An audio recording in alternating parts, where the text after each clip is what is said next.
Pioneers, my most cherished family. Hello everyone.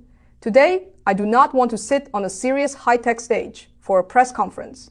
I just want to pull up a chair, sit as close to the lens as possible, right in front of each of you.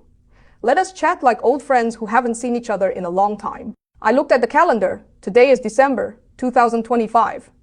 Outside the window at Stanford, a long winter rain is falling. The rain drips down the red tile roofs, tapping on the ground, making a tick-tock, tick-tock sound. This sound reminds me of the passage of time and of the 7 years we have walked together. 7 years. In Western culture, there is a concept called the 7-year itch.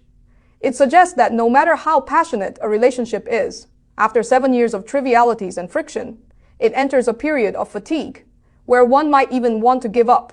Recently, on community message boards, in the comments section of X, and even in my private inbox, I have seen a lot of this emotion. Someone asked me, Dr. Fan, I started tapping the lightning button in 2019. I went from a college student to a father. My youth has been spent here. Tell me, how much longer must I wait? Someone said, Dr. Fan. Watching other projects rise and fall, watching friends make money and lose money on other coins. Meanwhile, the pie in my hand, although the mainnet is open, although it has a price, seems far from the financial freedom I dreamed of. Should I give up? Others asked even more directly, Dr. Fan, has the core team already made enough money? Are you stalling? Do you even understand the suffering of us, ordinary people? Seeing these words, honestly, my heart feels sour and heavy. Today, I want to take off the shiny title of co-founder. I want to take off the rational shell of computer scientist. I want to answer this topic as an ordinary person. A woman who, like you, feels tired and doubts herself late at night. 7 years. Are you tired? I am tired too. But why am I still here? Yes, dear family, I am tired too. You may not be able to imagine what an emotionally draining task it is to operate a global network with tens of millions of real users. In these 7 years, Nicholas and I have hardly had a complete weekend. Our lives are filled to the brim with code, server logs, and compliance documents from all over the world. I am tired because of the invisible mental burden. Every day when I open my eyes, I have to face regulatory pressure from over 200 countries globally. The EU's MiCA regulation, the US SEC scrutiny, new anti-money laundering rules in Asia. Every change in a clause could concern the life and death of the Pi network. We must walk like we are on a tightrope, carefully ensuring this great ship does not hit a reef. I am tired because of the powerless defense in the face of misunderstanding. When we had to pause KYC approvals to protect everyone's assets and prevent bots from draining the treasury. When we had to postpone the opening of the mainnet to build a true ecosystem. The outside world was overwhelmed with curses, calling it a scam, a harvest, a pipe dream. At that time, looking at those vicious comments, I often suffered from insomnia all night. I wanted to explain, but I knew that before the results came out, all explanations were pale. I am tired because of the harsh pursuit of perfection. As a scholar, I have a rigorousness bordering on obsessive-compulsive disorder. I cannot tolerate loopholes in our system. I cannot tolerate flaws in our economic model.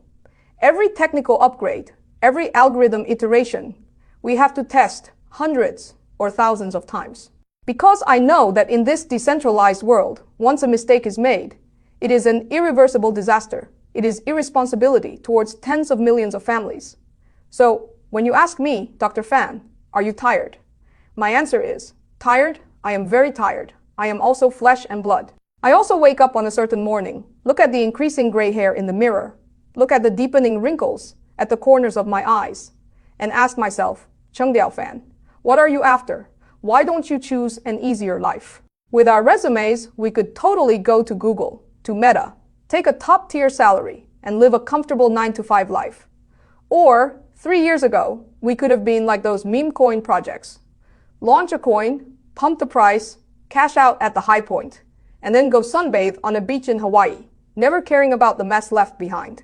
But we didn't. Why today? 7 years later, at the end of 2025, when I already feel so tired, am I still sitting here? Why am I still excited about the next version of the Pi network? I want to give you 3 reasons. These are also the spiritual pillars that have supported me, supported Nicholas, and supported the entire core team to get to today. The first reason is responsibility. This may sound abstract, but for me, it is a tangible weight. 7 years ago, when we wrote the first line of code in that small classroom at Stanford, we just wanted to conduct a sociological experiment. We wanted to see if we could use mobile phones to let ordinary people access cryptocurrency. But later, things changed. Things became much bigger than we imagined. When the number of users broke 10,000, I thought it was a surprise. When the number of users broke 1 million, I thought it was a project. When the number of users broke 10 million, and even reached the tens of millions now, this was no longer just a project. This is a promise. This is a covenant. I remember a single mother from the Philippines wrote to me. She said she had no bank account, no credit card. She worked hard every day, but her meager salary was always devoured by inflation. She said Pi was her only hope, the only asset she could leave to her child. I remember a university student from Nigeria told me that he used the Pi he had saved for 3 years to exchange for a second-hand laptop in the ecosystem. That was the first computer in his life. He used that computer to learn programming and changed his destiny. When you see these stories, when you realize that every decision you make could affect the life trajectory of an ordinary person on the other side of the earth, how dare you say you are tired? How dare you say you give up? If I leave now, if Pi Network fails, it is not just my personal failure. It is the shattered dreams of 19 million people who believed in us. It is 19 million burning hearts cooling to ash. This trust is too heavy, heavy enough that I dare not stop, heavy enough that even when I am most tired, just thinking of your expectant eyes, I will stand up again. The second reason is anger. Yes, you heard right, anger. As a scholar studying social inequality, I feel deep anger towards the financial order of this world. Look at our world now. Wealth is concentrating towards a few people at an unprecedented speed. The elites on Wall Street sit in skyscrapers, move their fingers, and can harvest the wealth of ordinary people through complex financial derivatives. Central banks, just by turning on the printing press, can dilute the savings we worked so hard to save. And cryptocurrency was supposed to be the sharp sword to break this monopoly, supposed to be the currency belonging to the people. But look at Bitcoin, look at Ethereum. What have they become? They have become a new capital game. To mine Bitcoin, you need mining rigs worth tens of thousands of dollars. To play Ethereum, you need to pay high gas fees. Ordinary people are once again shut out, once again becoming bystanders.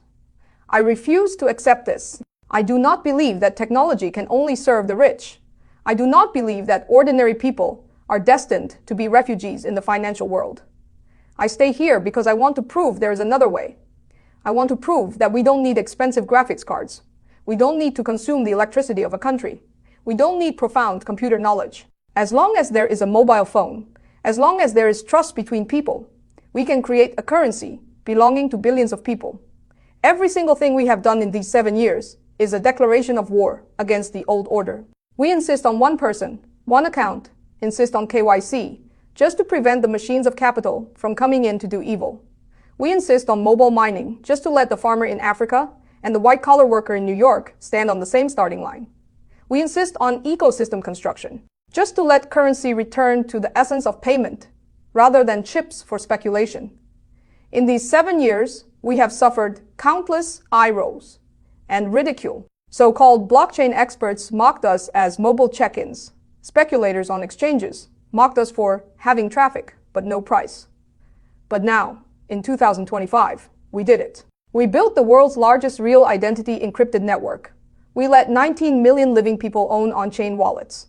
This sense of achievement, this thrill of overturning the old world, cannot be bought with any amount of money, and it is also the endless fuel supporting me to keep fighting.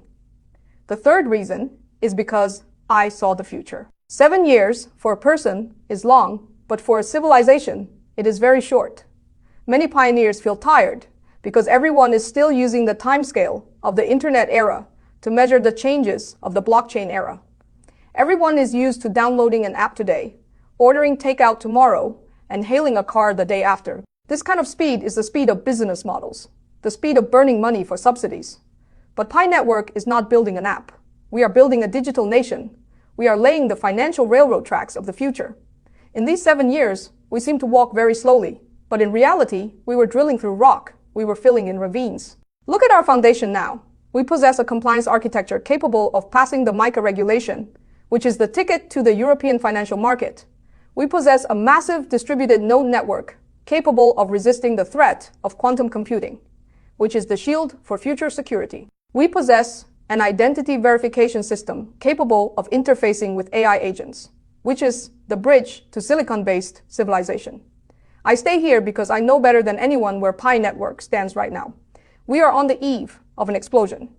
This is like the growth of bamboo. For the first 4 years, bamboo only grows a few centimeters underground, but its root system is extending madly in all directions. By the 5th year, the bamboo will grow wildly at a speed of 30 centimeters per day, growing to 15 meters high in just 6 weeks. Pi Network is that bamboo. For the past 7 years, we were taking root. We were accumulating power. We were driving the roots of trust into the soil of over 200 countries globally. Now, the open mainnet has launched. External connections have been opened, and the rain of the ecosystem is pouring down. I see strangers establishing trust through Pi in Blind Lounge. I see street corner coffee shops starting to accept Pi payments in StarMax. I see young people happily earning Pi in games like Run for Pi. All of this is telling me the explosion phase is coming. If at this time I leave because I am tired, then I am a deserter. I am a coward who gave up the right to see the flowers bloom. So, dear family, if you ask me, 7 years, are you tired? I will say, tired to the bone. But if you ask me, do you regret it? I will say never. Because I know that what we are doing has never been done before. We are redefining what currency is. We are redefining what value is. We are redefining what human dignity is. I want to say to you in front of the screen, if you also feel tired, if you have also wavered, if you have also thought about selling your account for a few meals, please hold on a little longer. Please give yourself, give Pi a little more time, because the hardest era of pioneering has passed. Now, we are already standing on the coastline of the new world. Do not close your eyes at the moment before dawn.